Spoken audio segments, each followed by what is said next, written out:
मांगा तो इस दुनिया के one of the most talented लोग में से एक है। ये लोग हमें कई सालों से ऐसी इंसेन मांगा दिए जा रहे हैं जिससे मिलियंस लोग उनके फैंस बन चुके हैं एंड उनको अपने आइडल भी मानते हैं। बट देन उन्हीं ऑथर्स में कुछ ऐसे भी ऑथर्स आते हैं जो अपने ही फिक्शनल कैरेक्टर्स के साथ डेट पर जाते हैं एंड कुछ ट्विटर पे प्रेटेंड करते हैं कि वो एक 8 साल की लड़की है। हाँ सीरियसली, जिसको नहीं पता, ये है Tatsuki Fujimoto, the author of Chainsaw Man. ये ट्विटर पे प्रेटेंड करते हैं कि ये एक लड़की है एंड कोई ऐसी वैसी लड़की नहीं बल्कि फुजिमोटो की 8 साल की सिस्टर। हाँ, तुम लोग इनके कुछ ट्वीट्स देखो, बंदा वियर्डनेस को एक अलग लेवल पर ले जा चुका है। लेकिन देखो, फुजिमोटो चाहे कितनी वियर्ड हो, उनका वर्क इग्नोर करना इम्पॉसिबल है, स्पेशली जब उन्होंने चेनसो मैन जैसी मांगा लिखी हो। सो सिर्फ इनकी वजह से मेरे को एक क्रेजी मांगा जर्नी पर जाना पड़ा। Well, let me explain. कुछ दिन पहले जब मैं न्यू मांगा पढ़ने के लिए ढूंढ रहा था, कॉज मैं लिटरली सारी पॉपुलर मांगा पढ़ चुका हूँ। हाँ, मैं मजाक नहीं कर रहा। अगर मेरे को कोई भी मांगा रिकमेंड करता है तो मेरा ये रिएक्शन होता है, रीड मॉन्स्टर, मैंने ऑलरेडी पढ़ रखी है। व्हाट अबाउट बर्ज़र्क, ये भी ऑलरेडी पढ़ रखी है। अच्छा, लेकिन वन पीस तो नहीं पढ़ी होगी।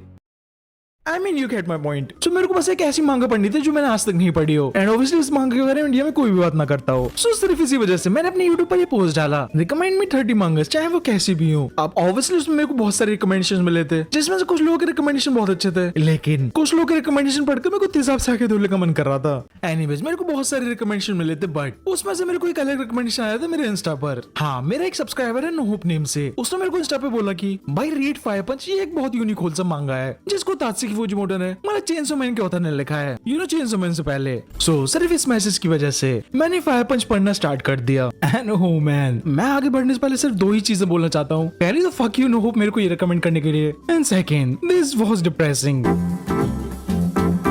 Fire punch takes place in a world जहाँ पर पूरी दुनिया स्नो में कवर हो रखी है। इस स्नो की वजह से ना ही कोई प्लांट्स ग्रो करते हैं एंड जो बचे हुए एनिमल्स थे वो भी मरते जा रहे हैं। सो बिना खाने के अब धीरे धीरे ह्यूमंस भी मरने लगे हैं। बट इस वर्ल्ड में एक यूनिक बात ये है कि यहाँ पर कुछ चोजन लोगों के पास सुपर ह्यूमन पावर्स हैं, जिनको ये लोग ब्लेसिंग्स बोलते हैं। कोई उड़ सकता है, कोई इलेक्ट्रिसिटी क्रिएट कर सकता है एंड ऑफ कोर्स कोई फायर भी क्रिएट कर सकता है। एंड देखो, इन्हीं कुछ लोगों में से हमारा मेन एमसी भी आता है जिसका नेम है अग्नि। अग्नि के पास रीजनरेट होने की एबिलिटीज है, वैसे इसकी बहन के पास भी रीजनरेट होने की एबिलिटीज है, लेकिन वो बहुत वीक है। सो तुम सोच कर देखो, जिस वर्ल्ड में अगर खाने की कमी हो तो अपनी बहन और विलेजर्स को कैसे बचाओगे भूखा मरने से? वेल, अब मेरे को तुम लोग ही तो नहीं पता, लेकिन अग्नि के पास इसका बहुत सिंपल आंसर था। वो अपने बॉडी पार्ट्स को काट कर अपनी बहन और विलेजर्स को खिलाएगा, यू नो, स्टू वगैरह बनाकर। Simple solution, right? हाँ, तुमने बिल्कुल सही सुना। इस विलेज का जो मेन फूड सोर्स है वो अग्नि है। कुछ जैसे कि मैंने बोला, वो रीजनरेट हो सकता है, विलेज में लोग भूखे मारे जा रहे हैं। तुम बस इतने से समझ सकते हो कि भांगा कैसी होने वाली है। बाय द वे, मैं एक और चीज बताना भूल गया, अग्नि की बहन अग्नि के साथ, आई मीन तुम लोग खुद ही पढ़ लो, मैं नहीं बोल रहा। या इट्स इनसेन।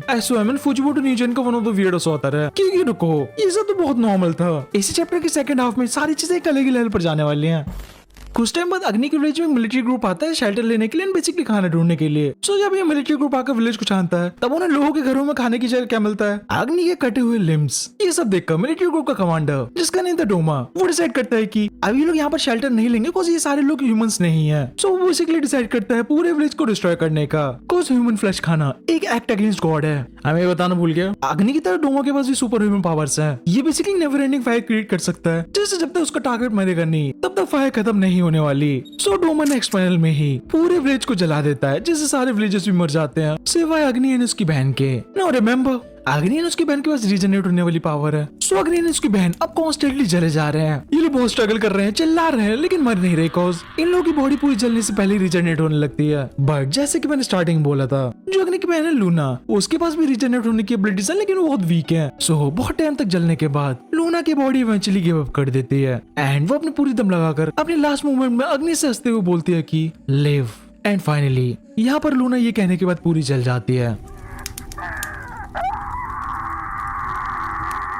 लूना की वर्ड सुनकर अग्नि का गोल डिसाइड हो चुका था। अग्नि यहाँ पर डिसाइड कर चुका था कि वो बिल्कुल भी गिव अप नहीं करेगा एंड फाइनली जिसने उसकी बहन को इतना तड़पाया था उससे रिवेंज लेगा। डेज जाते रहते हैं, लेकिन अग्नि बिल्कुल भी मूव नहीं कर पाता। वीक्स हो जाते हैं, लेकिन अग्नि अपनी पेन की वजह से चिल्ला भी नहीं पाता। 1 साल हो जाता है, अग्नि अभी भी अपने पेन में बस रोता ही जा रहा है। 3 साल हो जाते हैं, अग्नि अपने पेन पर थोड़ा कंट्रोल लेता है अपनी जीभ को खाकर। 5 साल हो जाते हैं एंड अग्नि फाइनली मूव कर सकता है, लेकिन अभी भी प्रॉपर्ली ब्रीथ नहीं कर सकता। अग्नि को 8 साल लगते इस फायर पर पूरा कंट्रोल लेने में, सही से ब्रीथ करने में। एंड जैसे ही अग्नि अपनी फायर पर कंट्रोल लेता है, वो सबसे पहले एक फिस्ट बनाता है एंड फाइनली अपने मिशन पर निकल जाता है। Wild man. नाउ बहुत लोग सोच रहे होंगे कि चलो इसने अपनी फायर पर कंट्रोल ले लिया तो अब सब नॉर्मल हो गया होगा। नहीं, रिमेम्बर डोमा की फायर नेवर एंडिंग फायर है। सो जब तक अग्नि पूरा नहीं मरेगा ये फायर खत्म नहीं होने वाली। तो 8 साल के बाद भी अग्नि की पूरी बॉडी फायर में कवर हो रखी है, लेकिन उसने फाइनली अपने पेन को एंड्योर करना सीख लिया है। आई नो ये पढ़ने में ज्यादा इंसेन नहीं लग रहा होगा, बट तुम लोग एक बार ये सोच कर देखो, जब हमारी उंगली मैच बॉक्स से ये खाना बनाते टाइम जल जाती है तो कितना पेन होता है। बहुत लोग पानी से धुलते हैं, कॉलगेट लगाते हैं एंड कुछ तो डॉक्टर के पास भी जाते हैं, बट अग्नि ने इस चीज को 8 साल तक झेला है। वो इन 8 साल में इस पेन में तड़पता रहा। हाँ ऑब्वियसली वो भी गिव अप कर सकता था, लेकिन उसकी बहन की वजह से एंड उसकी रिवेंज की वजह से अग्नि ने गिव अप नहीं किया एंड इतने पेन को एंड्योर किया।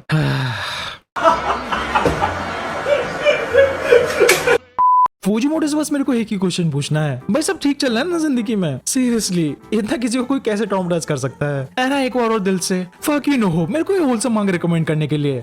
बाय द वे इसका फर्स्ट चैप्टर पढ़ने के बाद मैंने फूजिमोटो के बहुत सारे इंटरव्यूज वगैरह पढ़े थे। उन्होंने इंटरव्यू में एक्सप्लेन किया कि उनकी मांगा ऐसी क्यों होती है। देखो बेसिकली उन्होंने इंटरव्यू में बोला है कि लोग वही सेम ओल्ड मांगा पढ़कर बोर हो चुके हैं, सो उनको कुछ डिफरेंट करना था, कुछ अपसेट करना था जो आजकल की मांगा में नहीं मिलने वाला, एंड इसी वजह से उन्होंने ऐसी चीजें बनाई। आई मीन हाँ तुम लोग खुद देखो, जनरली सुपर पावर एनिमे मांगा में क्या होता है, अगर किसी के पास भी इलेक्ट्रिसिटी या फायर से रिलेटेड पावर होती है तो ऑब्वियसली हीरो बन जाते हैं, विलेन से लड़ते हैं। लेकिन फायर पंच में फूजिमोटो को बिल्कुल डिफरेंट करना था। अगर फायर पंच वर्ल्ड में तुम्हारे पास इलेक्ट्रिक पावर है तो तुम्हें स्लेव बनाया जाता है घरों को इलेक्ट्रिसिटी देने के लिए, एंड अगर तुम्हारे पास फायर पावर है तो तुम्हें बांध दिया जाता है पावर प्लांट को फायर देने के लिए। बेसिकली तुम एक ह्यूमन वेपन बन जाते हो। ये सब इसलिए क्योंकि फूजिमोटो को एक टिपिकल सुपर हीरो मांगा नहीं बनानी थी। जस्ट देखो क्या ही इंसान मांगा बनाई है उन्होंने, आई डोंट नो क्या ही चलता है इनके दिमाग में। फायर पंच में जो सबसे खास बात है वो है इसकी अनप्रेडिक्टेबिलिटी। फूजिमोटो अपने रीडर्स को शॉक करने का बिल्कुल भी मौका नहीं छोड़ते। जहाँ एक मोमेंट तुम अग्नि के पेन को फील करते हो वहीं अगले मोमेंट तुम्हें ऐसे पैनल्स देखने को मिलेंगे, बट एट द एंड मेरे को बोलना पड़ेगा फूजिमोटो इज अ जीनियस। वो अपने कैरेक्टर्स की साइकोलॉजी को इतना डेप्थ में एक्सप्लोर करते हैं कि तुम लिटरली उनके जैसा फील करने लगते हो। फूजिमोटो ये कंफ्यूजन, ये chaos and emotion perfectly capture करते हैं। अग्नि अब ना ही खुशी समझ सकता है ना रिलीफ, उसका माइंड बस एक ही चीज को प्रोसेस करता रहता है, पेन।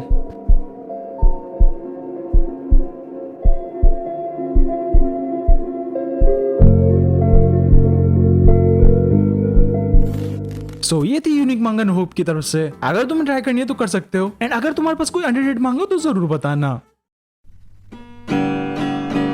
好きな牛乳メグミルク好きな生クリーム生クリーム好きなアイスソフトクリーム僕は生きてる好きなたらこ明太子好きなカレーカツカレー好きなご飯コシヒカリ僕ら生きてる